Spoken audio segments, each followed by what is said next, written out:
And once again, I want to say greetings to each and every one of you, Aquaba, and welcome. Welcome to another round of the Conscious Roster Report here on LIV Radio, LIV TV, here on livinginblack.com. My name is Katie O'Wado, aka the Conscious Roster. The weekday mornings, you and I get together live. We come at you from 9 a.m. Pacific time. That's 12 noon Eastern time, 5 p.m. GMT, and 8 p.m. East Africa time. We get together with you and we deal with culture, consciousness, historical perspectives, entertainment, economics, education, health, labor, law, politics, religion, family, conflict, future studies, all areas of human interactivity and development. Today's date is Tuesday. It is the 18th of February. Ooh, time sure flies when you got bills to pay, doesn't it? It is the 18th of February, 2025. In the Western calendar, this corresponds to the year 6265 in the Kemetic calendar, to which we have realigned our cultural clock.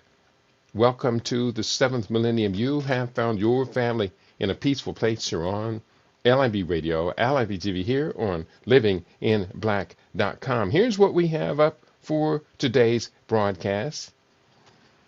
Education for all. Cultivating Africa's future leaders. This is another chapter in the upcoming book, The African Future. And I am very, very proud to be bringing this research forward. I think this is quite significant research. The African Future, subtitle of the book, is Empowering a United and Prosperous Africa for Future Generations. So this chapter, Education for All, Cultivating Africa's Future Leaders. The educational systems that must be developed to lead our noble race into the next 500 years and beyond must be corrective of this problem of meaningless education, hyper-superstition, and largely poorly or uninformed about critical issues that matter. Across the diaspora, our relationship with political parties, endless propaganda and manipulation of our sentiments has shown the grave weakness of such poorly qualified leadership.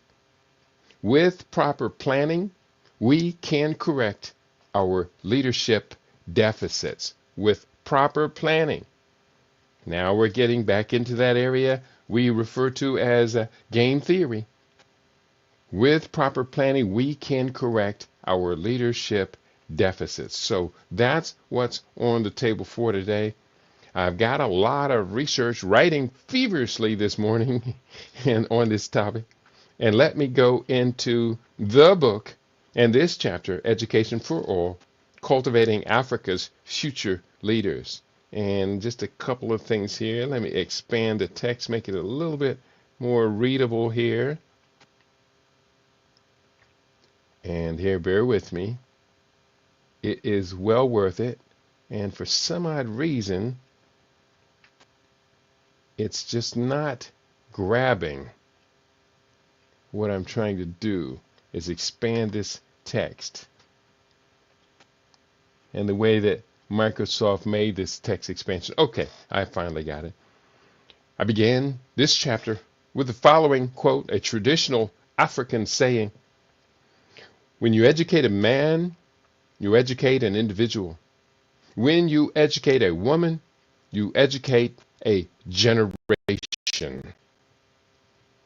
Traditional African saying. Facilitating education for all is the first sub-chapter title here. I am inspired by these words of Leopold Sédar Senghor, a Senegalese politician, cultural theorist, and poet who served as the first president of the independent Senegalese Republic from 1960 to 1980. He wrote, and I quote, "The important thing is that we transform each of our weaknesses into strength, that we make of every African a man who eats and educates himself to his fill, a developed man, because he has consciously cultivated in himself, in body and soul, all the virtues of Africanness. So here is the first subchapter of that book. This goes on.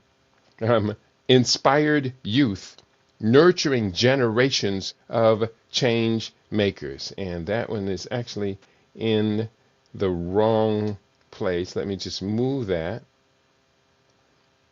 And here we go. Let's go forward. Inspiring youth, nurturing generations of change makers.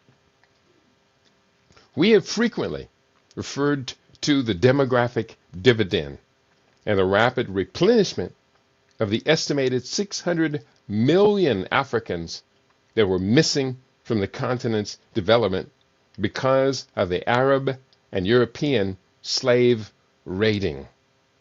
Few of us have fully considered the impact on any people's development, in this case, an entire continent, from having its youth, child-bearing age adults, wise men and women, and other valued citizens kidnapped for over 500 years. In my earlier books, I noted how populations of other continents, such as Europe, Asia, and North and South America, grew by large percentages during the height of the African enslavement.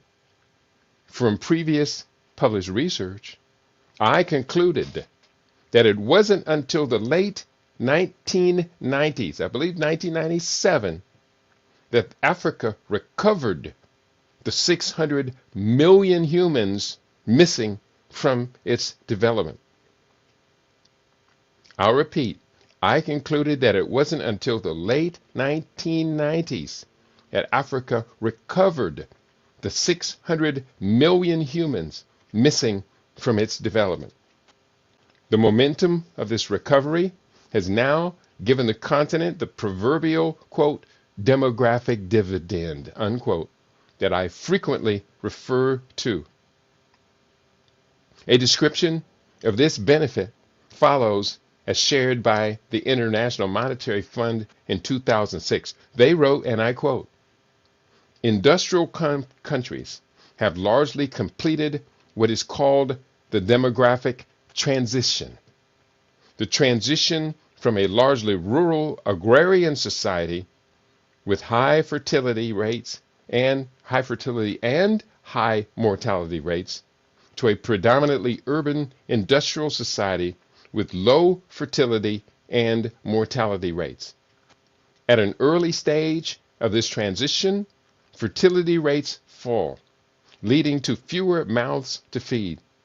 During this period, the labor force temporarily grows more rapidly than the population dependent on it, freeing up resources for investment in economic development and family welfare. Other things being equal, per capita income grows more rapidly too. That's the first dividend. This dividend period is quite long, lasting 5 decades or more, but eventually lower fertility reduces the growth rate of the labor force, while continuing improvements in old age mortality speed growth of the elderly population.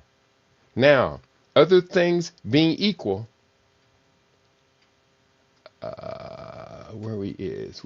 Okay, now, other things being equal, per capita income grows more slowly, and the first dividend turns negative. But a second dividend is also possible. A population concentrated at older working ages and facing an extended period of retirement has a powerful incentive to accumulate assets, unless it is confident that its needs will be provided for by families or governments. Whether these additional assets are invested domestically or abroad, national income rises. So that explanation from the International Monetary Fund, a reference on that. What is the demographic dividend by Ronald Lee and Andrew Mason. Finance and Development from the IMF, September 2006, volume 43, number 3. So we have precise reference in case you want to go further and deeper into any of the topics that we talk about here today. Bear with me, a couple of things to do here. I'm trying my best to take care of this in real time. Okay, here I got it. All right. African countries have the youngest population median age of all nations in the world today, with one New York Times report predicting that by 2050, 1 in 4 births worldwide will be Africans on the continent. By 2050, 1 in 4 births worldwide will be Africans on the continent. And remember, there is an additional, I believe the number is 239. We did upgrade all of these numbers here recently. 239 million Africans across the global diaspora. They are having babies too, although their fertility rates generally match the fertility patterns in the host nations of this global diaspora population. Therefore, African Americans, not doing so well. I'll touch on that briefly. And shortly I will. So, across the diaspora, there is an advantage over other ethnicities, although the gap is rapidly narrowing in certain countries like the USA, Canada, UK, and EU. Black motherhood is a rapidly fading reality. Is a rapidly fading reality. In such countries, the black population's birth rate has declined to below the replacement rate of 2.1 total fertility rate or childbirths per woman. I encourage you to read my 2020 book, Fade to Black, The Passing of a Great Race. And real quickly, style guide. Yeah, I'll just do this the old way. I encourage you to read my 2020 book, Fade to Black, The Passing of a Great Race, to learn more about this fertility collapse.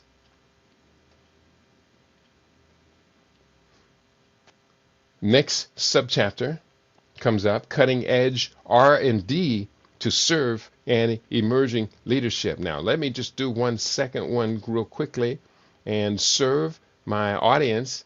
Double check on you. Make sure you are in the house today. I'm looking at my Rumble audience, and I don't see too many people there. Let me see. Yeah, it's just a very small audience at this particular point. But we are talking about a very, very important topic today. So I hope that you do take us seriously at what this mission is about. And let me double check, because we are here today broadcasting on StreamYard. We're broadcasting on, not WhatsApp, we're broadcasting on YouTube today. That's what I'm trying to say, YouTube, as well as uploading to our new destination site. Even though I haven't been using their live, I will be using their live called Odyssey. That's who we are there, Odyssey. And here we go. Let us continue reading from the book, The African Future, Cutting Edge R&D, Research and Development to Serve an Emerging Leadership. I have been writing and publishing on the critical importance of demographics and population studies for 30 years. Recently, I tallied the number of books I have completed covering this topic as a central focus or related to sustainable development. Recently, I tallied the number of books. Okay, here we go. to sustainable development. This publication, The African Future, will be the 21st of my soon-to-be 56 books to visit the critical importance of demographics. As you can undoubtedly see, I take this subject quite seriously. Mine is, quote, cutting-edge research to serve an emerging leadership, unquote. Of course, you recognize that as the mantle head on the front cover of nearly all of my books. As such, I don't believe that we can project our group forward into a competitive global future if our so-called leadership doesn't understand such fundamentals as how population growth sustains development. In contrast, the opposite reality is that population collapse spells rapid loss of group momentum. I'm going to reread that sentence, too important to flub it up. In contrast, the opposite reality is that population collapse spells rapid loss of group momentum. As such, in all my books on Pan-African sovereign and sustainable development, I will refer to demographics, gross domestic product growth, GDP growth, and other key aspects of projecting our ethnicity forward hundreds and thousands of years into the future. Along with this frontier research, it must be bound to development.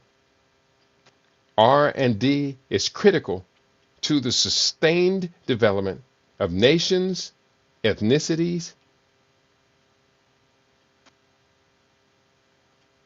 corporations, and any other organizations and institutions that we want to make a lasting impact on the group's long-term self-interests. If our African leadership doesn't take personal responsibility that such research and development is accomplished on the group's behalf, in that case, they have terribly failed their responsibility to the group and its individual members and institutions. So bear with me here. I'm trying to correct this in real time, but it's not so easy to do. Okay. Real quickly. Okay, got through that. And we'd welcome you, our listening audience, in your participation. You've been a listener for some time. I think you have gathered our emphasis on key points necessary for group development. So do give your input. If nothing else, you'll say greetings to your brother and greetings to our other family members who are tuned in around the world. Based upon the sheer population numbers that African descended populations have across the world, I conclude that we are grossly underserved with regard to this imperative.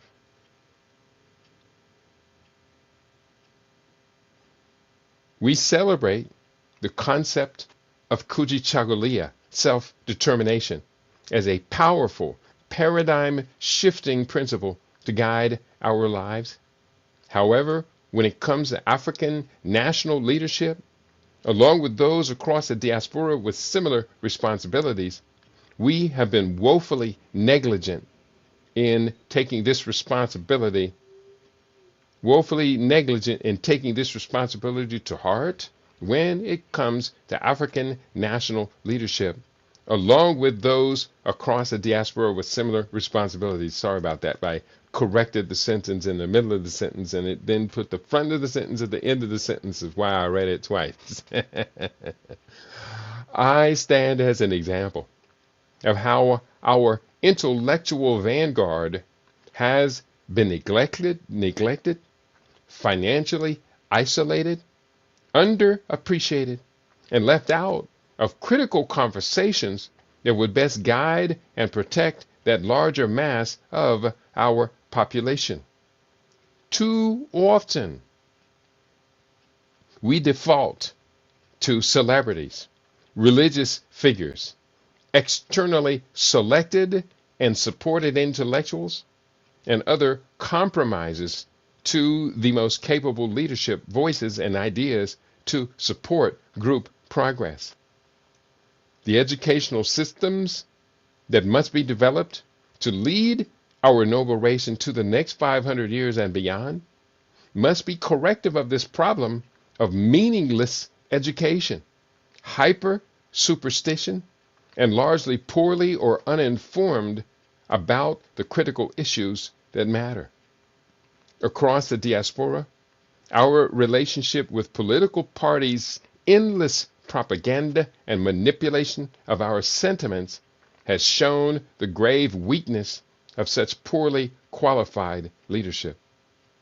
There is a class of such leaders that have been referred to as, quote, compradors, a term that is a relic from the age of enslavement and imperial conquest used to describe those that sold out the mass of the impacted group to garner favor and financial advantage for themselves at the expense of the group. With the appropriate research and development, we can radically change this trajectory and produce a new leadership dynamic that will serve our emergence as the world's new dominant ethnicity. From such a position, we can bring forward truly progressive leadership to solve many existential challenges facing our people, the entirety of the planet, and nature. Next, we go into the subchapter Education for the Fourth and Fifth Industrial Revolutions. Just double checking to see, once again, anybody checking in? Nobody checking in. And nobody hitting the like button. One person other than myself hit the like button. Double checking you over here on YouTube. Where are you today? We'd love to hear from you. As we are talking about education for all, cultivating Africa's future leaders. And I would say, no doubt, that many of Africa's future leaders are born across the diaspora. It makes great sense when you look at other progressive groups.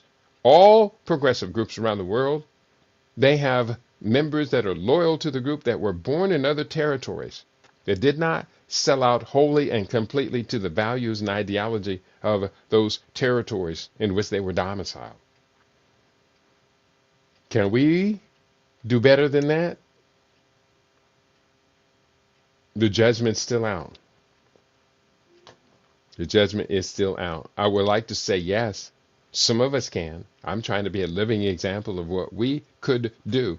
From born in Columbus, Ohio, to be an influential voice for leadership and sustainable sovereign development in Ghana, Kenya, Uganda, Rwanda, Tanzania,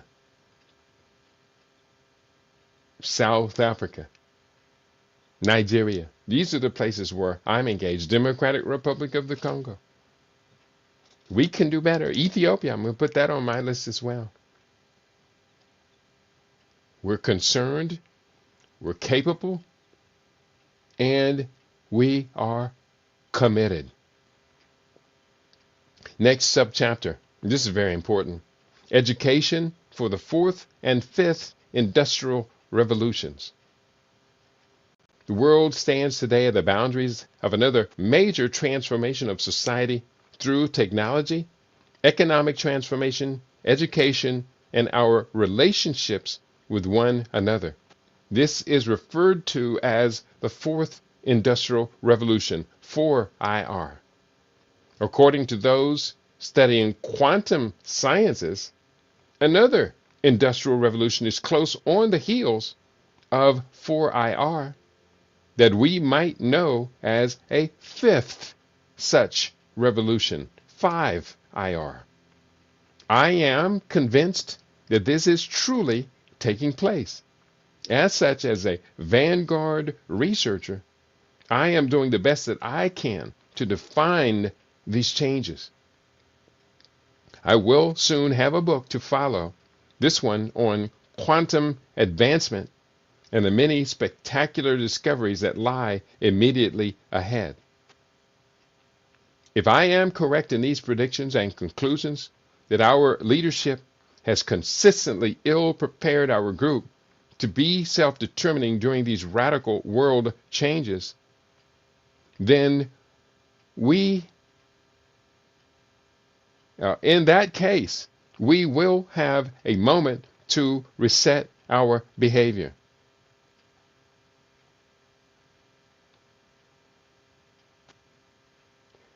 With our understanding and mastery of game theory, we position our group and its members optimally by constantly adjusting the strategies and tactics used by wise leadership. We will need to upgrade all aspects of education amongst African descended youth worldwide. Our natural resources are constantly captured by clever outsiders and used to empower their nations and future generations. They do this for their own narrow self-interest at the expense of the groups that are consistently and often ruthlessly exploited. This unfair exchange, where are we at? Bear with me. This unfair exchange has been devastating to sovereign and sustainable development for Africa for hundreds, even thousands of years. We have the potential to stop this in our generation, should we wholly commit to the task. I'll repeat, we have the potential to stop this unfair exchange in our generation. We can do it. We should commit to the task. In this modern information-dense age, we have access to immense resources via universities and colleges, libraries, institutional research and development, the internet, artificial intelligence, and broadcasting outlets across a spectrum of media. There is no reason or excuse that we would be producing undereducated youth populations or group leadership with such poor comprehension of the assets and resources of our global population. We can certainly do better than we have been doing. That concludes what I wrote this morning, but this does continue, which the next section of the book is entitled Critical Careers for the Future of Sovereign Development. And what I'm going to do right now is I'm going to go to the book, The Repairing, and I'm going to go to two different sections of the book. First, we're going to go to 177 pages, bear with me, notes to self, pages 177, and then I'm going to go to the other bookmark, page 201. Okay, so here we go. The book is entitled The Repairing, Making Reparations Practical. I'm going to go forward to the chapter 9 entitled Training Leadership for a Sustainable Future. I began with a quote from my own archives, or my own collection of quotes. As we reach for the stars, we must always remember that we stand upon the shoulders of giants. The future belongs to those who are best prepared to create it today. For optimized long-term continuity of this or any other strategic plan, and this particular book is the strategic plan of reparations, a collaboration of leadership must be established across generational divides. Every successful group owes much of its accomplishments to the supreme efforts exerted toward progress from the generations which preceded it.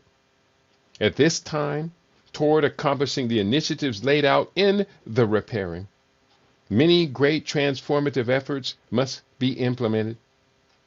Yet we must keep in mind that we are not acting only for the benefit of ourselves, but also for our children and generations to follow. One cannot overemphasize the importance of the critical need for the transfer of power from older to younger generations. The value of forward-projecting research as an essential part of a leadership education curriculum is imperative. For good reason. A broad spectrum of educational advocates has stressed the importance of educating our youth to excel in fields of science, technology, engineering, and mathematics, STEM, cultural awareness and identity, world history, economics, financial management, psychology, languages, and sustainability. And in fact, we have expanded the STEM acronym from science, technology, engineering, and mathematics to STEAM SHIPS is our acronym.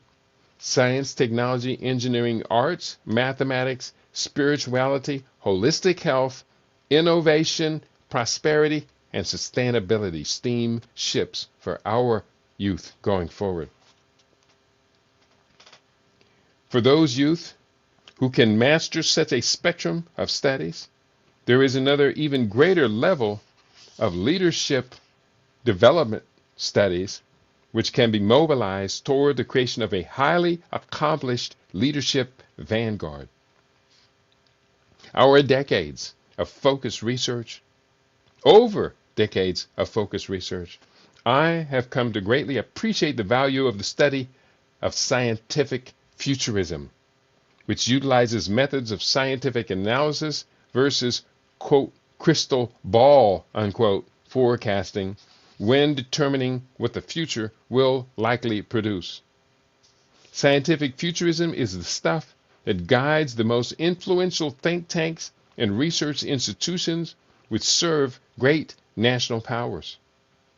A broad set of interrelated disciplines which constitute this forecasting method include the disciplines of demographics, science and technology trends, economic patterns, geology and planetary resources, sociology and culture, politics, environment and climate change, psychology and the humanities, alternative futures analysis, health and biology, history, anthropology, as well as trends analysis and the ever-changing state of education. Scientific futurism thrives on data-driven criteria, which means that its methods produce significant amounts of patterns, evidence, data trends, subjective and objective observations, as well as an intense debate as to which outcomes are more likely to occur based upon the presentation of different scenarios. Society has popularized forms of futurism based upon esoteric mysticism, astrology, numerology, casting bones, reading auras, palm reading, talking with disembodied spirits, etc. My intention is not to insult those that utilize these practices. They should be recognized as an extension of culture, religion, and spiritual expression. Yet, when it comes to scientific futurism, our methodologies are quite distinct, and I desire to instill within our future leaders the ability to utilize these various tools and disciplines toward the aim of traversing the future. What follows is the briefest possible description of these various disciplines which constitute the state of the art of scientific futurism. While these descriptions are necessarily brief, I encourage the reader to take time to explore these cues much further. And then I go through these different, 17 disciplines of scientific futurism. I'm not going to read every page. It would take the rest of the program just to read this, and it's been read into the record before. But just briefly, demographics at the beginning of today's program, and in the new book, I describe the critical importance of understanding demographics. As my associate Ahmad Ali stated during a call into my daily webcast, demographics is destiny, quote unquote.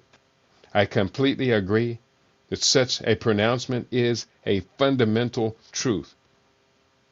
After demographics, science, and technology trends, we are now entering what's called the fourth industrial revolution. Far too many of us are completely oblivious to what this means and how it will impact our individual lives, our family. It will impact our community. And if we're oblivious to it, then we don't even know what's happening in real time. That's terrible. Going forward, the next analysis is on economics. Very, very important. When it comes to many of our current leaders, it seems all too apparent that they are severely lacking in genuine comprehension of the depth of variables which have impacted our economic fate in the past and present, and can be expected to become even more effective in the future. Effective should say affective in the future. We are obligated to correct this deficit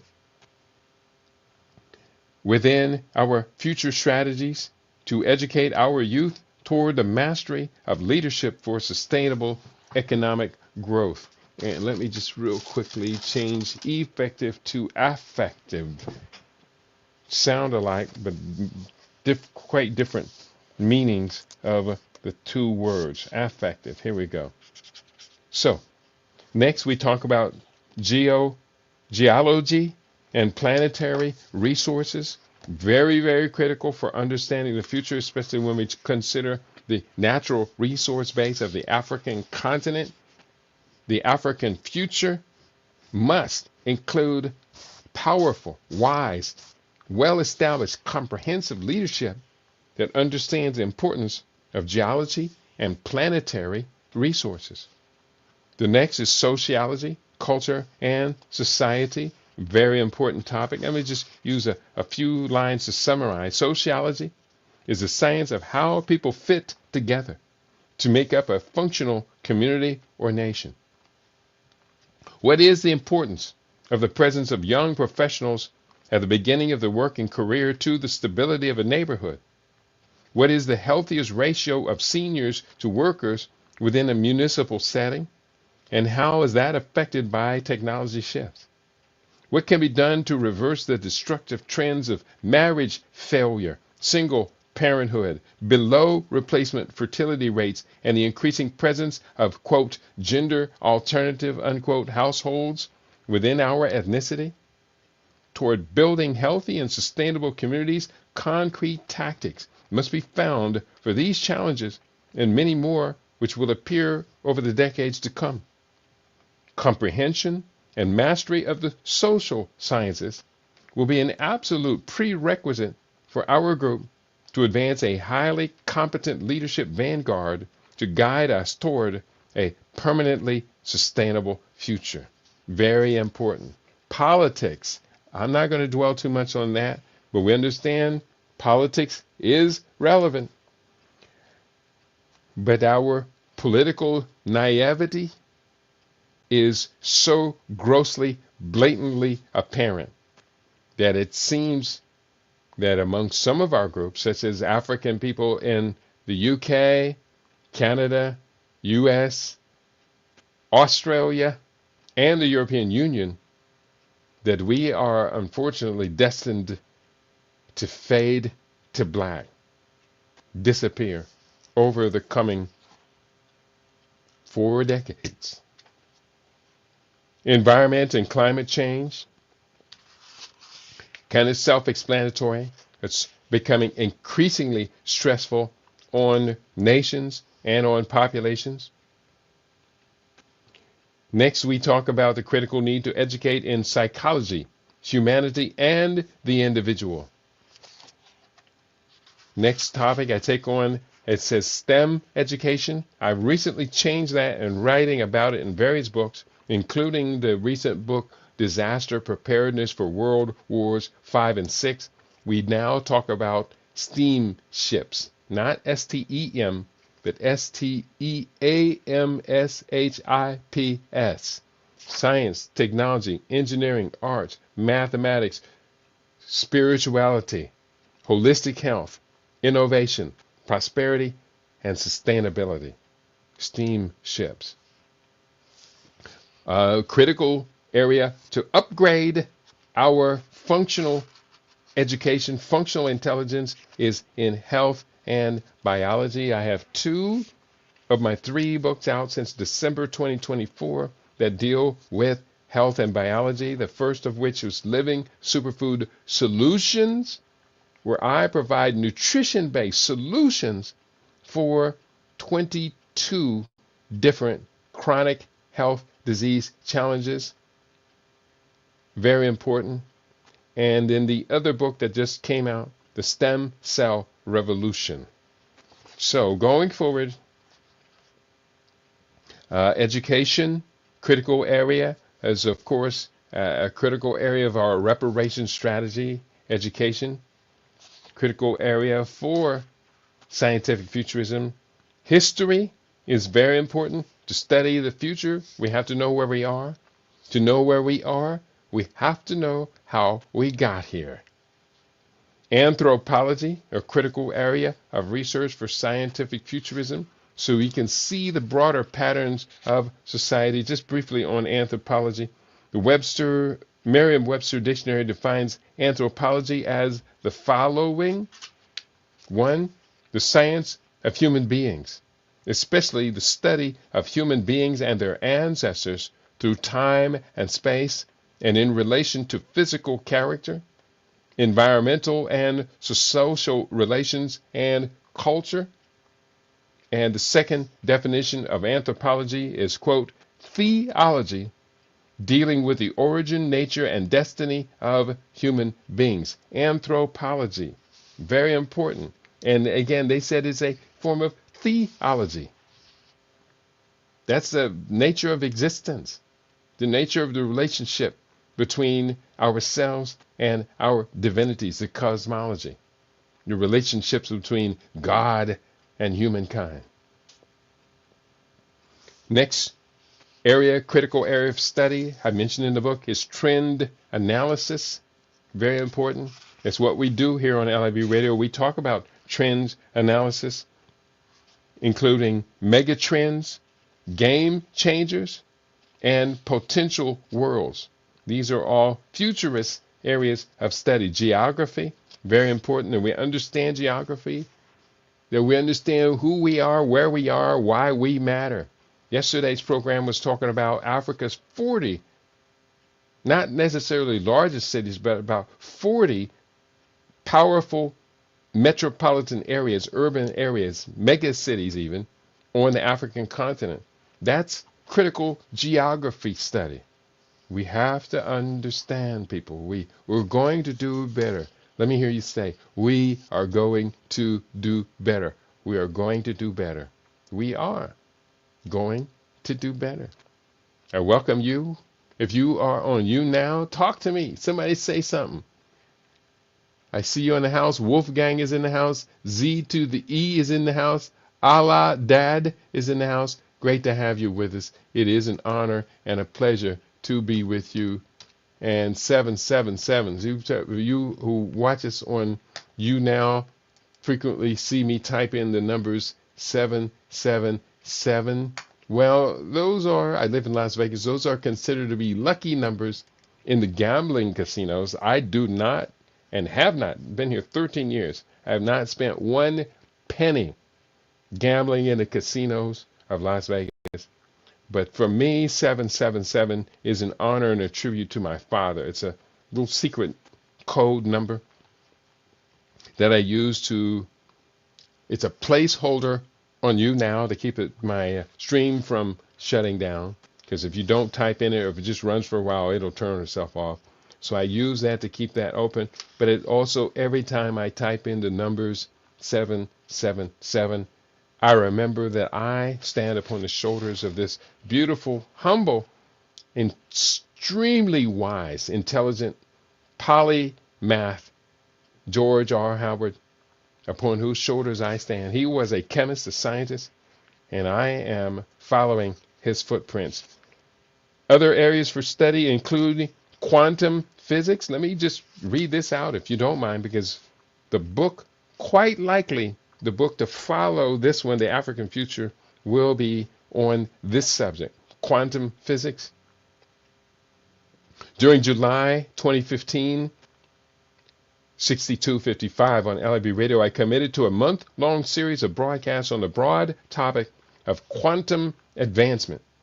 It has been my intention since producing these 50 hours of broadcast research to ultimately write a book on the topic. I'm just a few weeks from, well, I actually have started it. An effort that could likely take several years to write because of the complexity of this actual topic.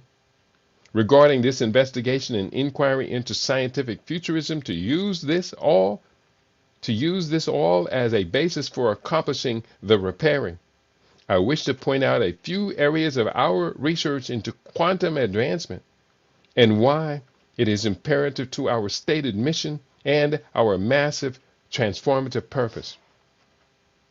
Point 1. Reasoning and creating from first principles instead of analogy. First principles is a physics way of examining the world and the universe beyond our world. It breaks phenomena down into the most basic components and then imagines from that point. This stands in contrast to analogical innovation, which takes an existing product or service and merely improves upon it. According to first principles thought, the most innovative and disruptive new industries, designs, and patterns are appearing, which have the potential to generate the most radical paradigm shift in the way that things are done. First principles. Oh, I'm glad I'm reading this. This is reminding me of the research I was doing in 2015, 10 years ago, people. Point. We are realizing the potential for quartz crystals and other natural geological phenomena to usher in radical new means of affecting electromagnetic design, construction, and management. We can make the reasonable assumption that nature has perfected certain designs for managing the subtlest aspects of life. Our ancient African ancestors seem to comprehend this at a great scale and incorporated this natural scientific wisdom into structures such as the pyramids, obelisks, which are tekhenu, tomb burial items, and other technology, quote unquote. Ooh, I'm not going to read this whole thing. Oof, but I wish I could. This will actually, I'm going to copy, cut, and transfer this whole section on quantum physics from 10 years ago, and it'll probably appear as an early chapter in the upcoming book, Quantum Advancement. I'm glad I found this today. Let me just do two more points. Two more points. Number one, other aspects of ancient Egyptian Kemet civilization are available for our development at this point in our journey into the future.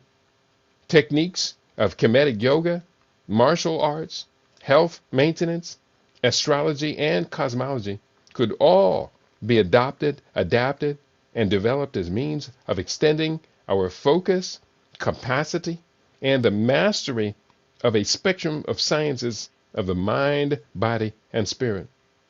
In no uncertain terms, humanity was more advanced in certain important categories 5,000 years ago in the Nile Valley than it is today. Wow, that's important stuff. And one more point I'll just make the last point of these various points. There have been 7 key areas focus of quantum advancement that I wrote about. In 2016, December 2016, this book came out. reflecting research from 2015 into quantum advancement. Last point, quantum science is also taking us deeper into the functions of the brain, neurological system, and the subtle energy forces within the human body. What we do know is that what we observe on the macro level within the world and solar system we inhabit also has its parallel correspondence on the micro level within our cellular biology. Many of our habits, indulgences, and unwitting exposures do impact us on the level of neurobiology, and it serves us best to bring our comprehension of such influences up as high as possible before we suffer irreparable harm. The knowledge we now have about the impact of malnutrition, alcohol, marijuana, pharmaceutical drugs, endocrine disrupting chemicals, and other unnatural corruptors is so much greater than these understandings during previous generations.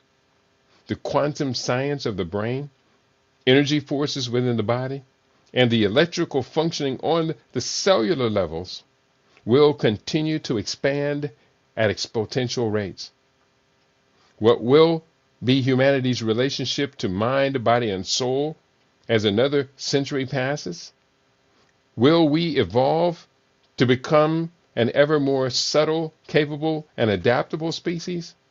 Or conversely, are we already witnessing devolution among modern humankind due to the impact of a spectrum of environmental stresses, pollution, and self-indulged toxicity? Wow, that's some deep, deep stuff. And I'm going to wrap up today's conversation with this next section from the repairing. And this is obviously, wow, the book was deep. This came out in December 2016, right before Futurenomics, which was two months later, February. No, that was 14 months later. Sorry about that. But here we are revisiting the repairing, and I am loving it. Next subchapter of the chapter, Training Leadership for a Sustainable Future, is entitled 25 Critical Careers of the Future. Now, granted, people, I wrote this 9 years ago. You tell me, does this sound as if this is cutting edge research to serve an emerging leadership? You tell me. Here we go. And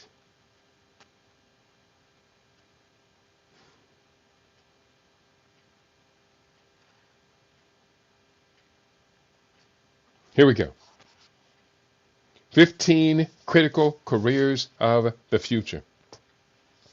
Across the U.S., there are numerous innovation centers, some of which are quite renowned. This was the subject of yesterday's report, talking about over 700 innovation hubs, innovation centers on the African continent. Over 700.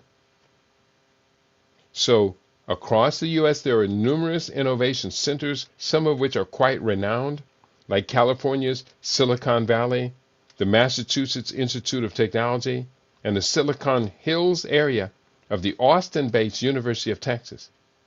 Within these and dozens of other innovation hubs around the world, experienced industrialists are collaborating with a dynamic young generation of tech pioneers toward a broad set of future-defining research and development, to include IT or ICT, bioscience, biotechnology, electric vehicles, wearable electronic devices, automation, robotics, new materials, polymers, computers, clean energy, LED technology, semiconductors, electronic engineering, nanotech, medical devices, battery technology, digital media, telecom, avionics, aerospace, sensors, artificial intelligence, ag bio, ag tech, life sciences, retail innovation, defense technologies, optics, entertainment, autonomous driving vehicles, wireless communications, home automation, the future of housing, 3D printing, and even more.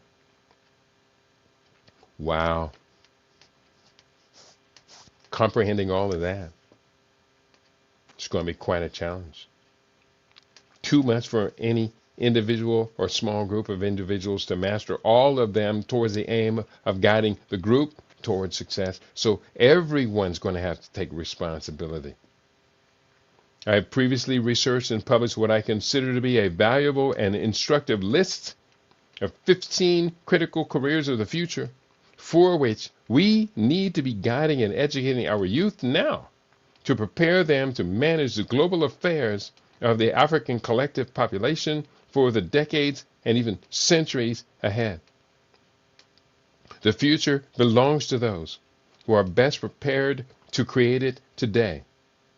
These critical careers include, and you, the listeners, may have suggestions of other critical careers that could be included on this list. I encourage you, please speak up now so I can include your thoughts, your ideas, your projections over the horizons in the book called The African Future. If you are an African, you should contribute to your future, to our future.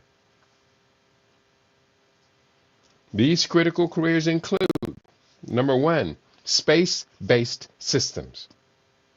Number 2, wildlife management and nature tourism. Number 3, childbirthing, prenatal care, and post-birth support for child and mother. Number 4, research and development for science, industry, and systems management. Number 5, biological health sciences, neuroscience, and molecular biology, biotech. Number 6, robotics and human-machine interfaces, not transhumanism. Number 7, macro development policy experts. Macro development policy experts. Number 8, ocean resources development and management. Number 9, renewable energy specialists and systems engineers. Number 10, infrastructure development, engineers and construction management. Number 11, information and communication technology, ICT and cyber security. Number 12, agribusiness, from farm to processing to markets. Number 13, cloud-based banking development and management, the digitization of money, now referred to as fintech. Number 14, mass media, entertainment and communications production, ideas distribution. And number 15, development investment management. Undoubtedly, this list could be expanded to include a vast number of viable careers that would serve our young workers well. I have strived to create a list that is somewhat outside the box of our current conventional thought. Doctors and lawyers. What the world does not need is any more allopathic doctors and lawyers chasing ambulances, or lawyers responding to criminalization of a whole generation of youth. Some of these careers, such as entertainment and media production, are deeply ingrained with every generation and can be expected to remain and transform for the immediate future ahead. There will undoubtedly appear new career trends as the larger society moves further into the fourth industrial wave, and for which new styles of education need to be developed. Another important point is that each young person needs to be individually analyzed for their distinct and unique personality, talents, interests, and natural abilities. Here is where our strong insights through scientific futurism must be combined with empathetic listening and imagining what each person can best bring to societal progress. As I listen closely to young people's voices across society, I feel ever more confident and impressed the way that so many of our youth are developing intellectually and experientially. Summary. I hope that you, the reader, agree that this has been a very important part of this whole strategic vision of the repairing. There should be not one dissenter among us to the idea that we need to do a much better job of carefully cultivating those who would aspire to serve our noble race as leadership. As well, the leaders which we do put in place must be capable of guiding each generation along a sustainable course of development spanning all sectors of our group activity and across the entire spectrum of our immense talent and resource base.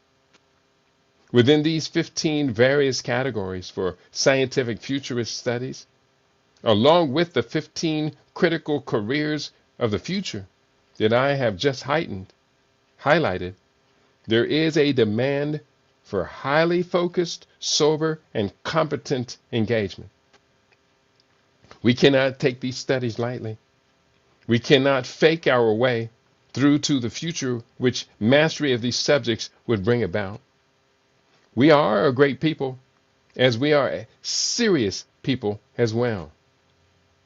To bring up a vanguard of scientific futurists who are highly competent, multidisciplined, and competitive for the benefit of the group will require a significant investment of time, money, and focused scholarship. This is the stuff by which great nations place themselves on the grand stage of human civilization. We have a powerful and highly motivating vision to create something at this time with available resources that will certainly astound the world and empower our posterity toward a never-ending future. We are an immensely talented people. We should thus expect spectacular success from our generation. Whew, that was a mouthful.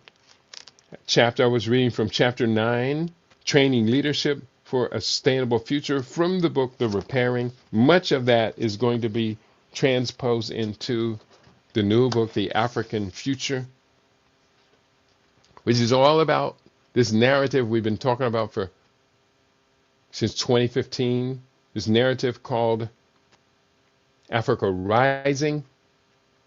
Now it's time for Africa Rising to move to the next phase, despite the fact that the overwhelming majority of people of African heritage in this nation I live in have never heard of Africa Rising. And if asked to define something called Africa Rising, I just hear word salad from people who are projecting themselves as intellectuals, wise, well informed.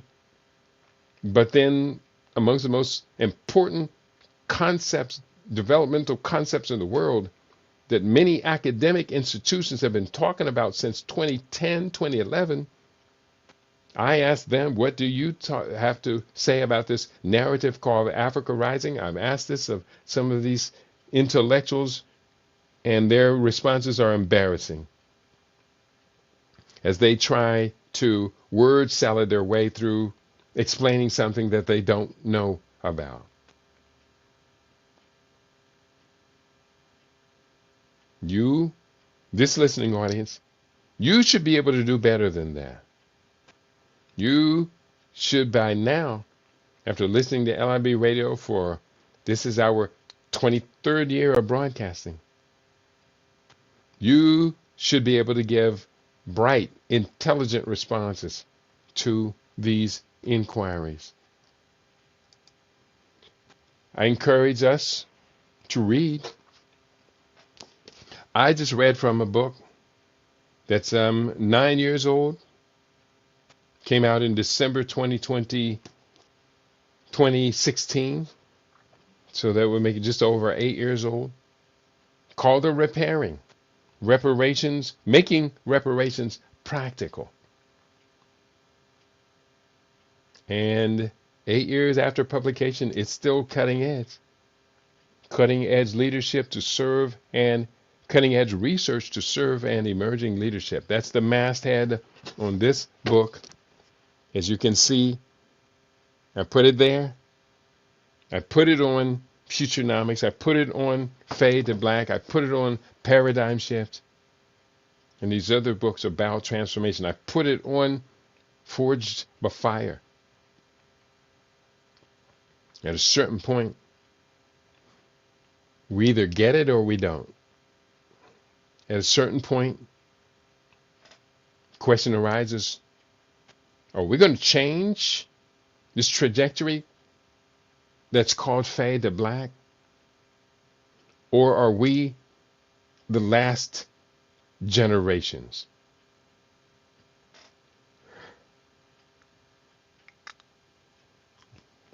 I am at that age and stage where many of my peers and collaborators over the many decades are transitioning. Some died young. One of my best friends, Kwesi Osafo, one of the men who led me into this thorough comprehension of the power of Pan-African collaboration, cooperation, organization, scholarship.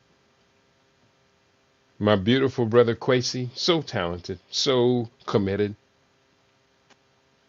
He unfortunately died far too young. I don't think he even made it to 50 or made it just at right around 50 years of age. Way too young.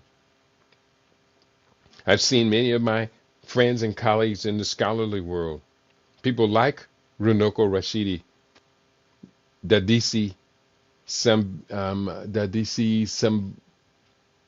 Sunyika, Mary Kara, and many, many others die at too young ages.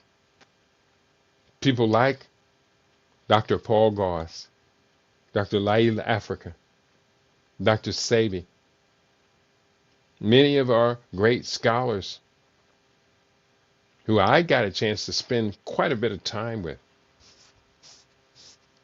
have made their transition. And the work is still so far from completed to raise us out of the swamp, the quicksand of 500-600 years of the tragedy of the Ma'afa, the enslavement, first the Arab enslavement, and then the European enslavement. We still digging ourselves out of that deep hole. We got to we can't leave our babies in that. We can't have these warmongers educating our children. Because what the warmongers do when they educate our children, they educate our children separately from the way they educate their children. They educate their children to inherit the whole entirety of the wealth and hegemony that they have stolen, and their parents and grandparents and great-great-grandparents have stolen. They educate their children to retain it and maintain it in perpetuity. And they educate our children to grab a gun and go and fight against some people who are far more like us than are different from us. They educated black children in America to go to Vietnam, to go to Cambodia, Laos, Thailand, to go to Korea, to go to other areas of the world and to fight for human rights for a small minority elite class in Vietnam. A small minority elite class. They weren't fighting for democracy for the Vietnamese people. They were fighting for an oligarchy that they could count on to continue to turn over natural resources without competing for them. And they same people who set up that exploitive genocidal machine against these beautiful, humble people we know as the Vietnamese are the same ones that are still today educating our children and teaching them to hate Russians, teaching our children to hate Chinese, teaching our children to hate Iranians, teaching our children to hate Islamic people, Islamic nations, teaching our children to hate their own African image and prepare you to get ready to fight with Nigeria, fight with South Africa, to fight with Rwanda, Uganda, to fight against the East African community, to fight against the Confederation of Sahel States. They teach our children to put on their uniform. I don't cuss, but boy, oh boy, this is a time when some nasty, nasty curse words would be appropriate. But I'm not going to throw them out because I got to follow those curse words to their destination and make sure they manifest. And I'm not following my own curses into the future. But they teach our children to hate themselves to the point that you will go halfway across the world to a place you can't speak the language, you don't know the history, you don't know who is their national leader, you don't even know the capital of that country. But go there, pick up a gun, and go out into the field and kill everyone you encounter.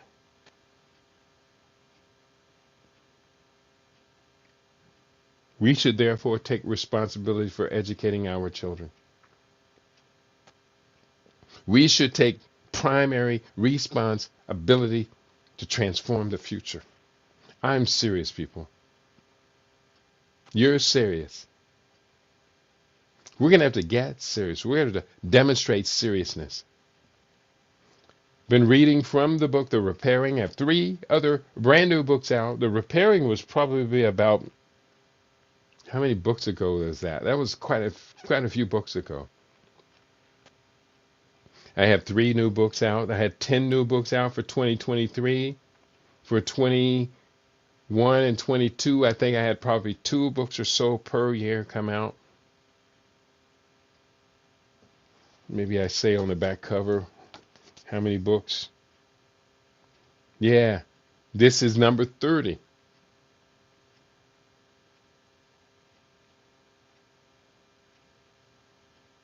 Third might have been 31. Now I have 55. And I'm still asking many of you to read one of them. We're going to do better or we are going to perish.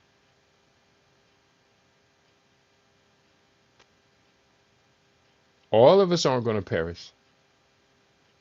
The African motherland, the continent, is going to do pretty good because it now possesses the demographic dividend.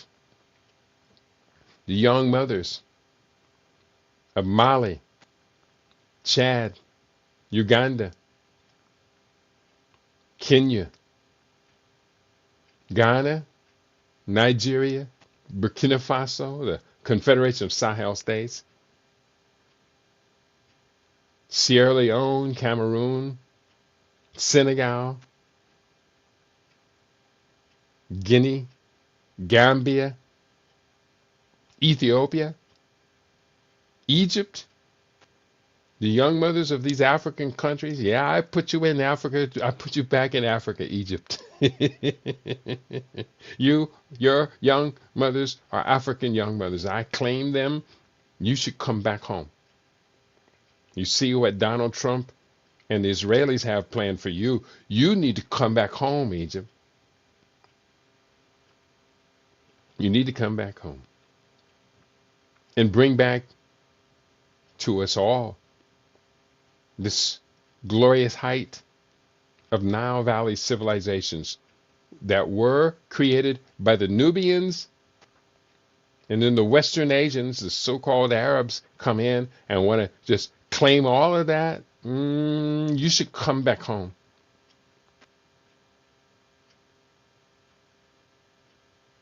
We all should come home to the African future. I want to thank you all for tuning in today.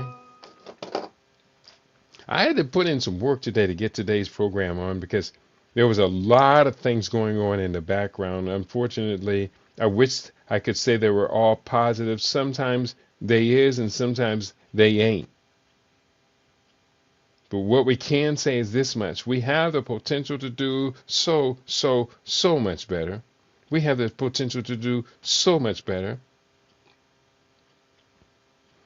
And it's time that we started using that potential for what it's worth. You've been tuned into LIB Radio, LIB TV. You've been tuned into livinginblack.com. Tell your friends to tell their friends to come on and tune us in. Let's all get on the same page. Let's get in sync.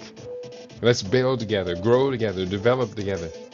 Let's create a sustainable future by which the entire planet celebrates our presence because we come in as fresh, intelligent problem solvers that are unselfish, that care that all children on this planet advance. That's who we are. That's what we do. And we intend to continue doing it. On your favorite, we aim to be your favorite. We are LIB Radio. We are LIB TV. We are livinginblack.com. Tell your friends to tell their friends that we have our own now. And we're very, very proud of who we are, what we do, how far we've come, and where we can be expected to take this magnificent journey in the future. Peace and prosperity to each and every one of you on LIB Radio, LIB TV, and livinginblack.com.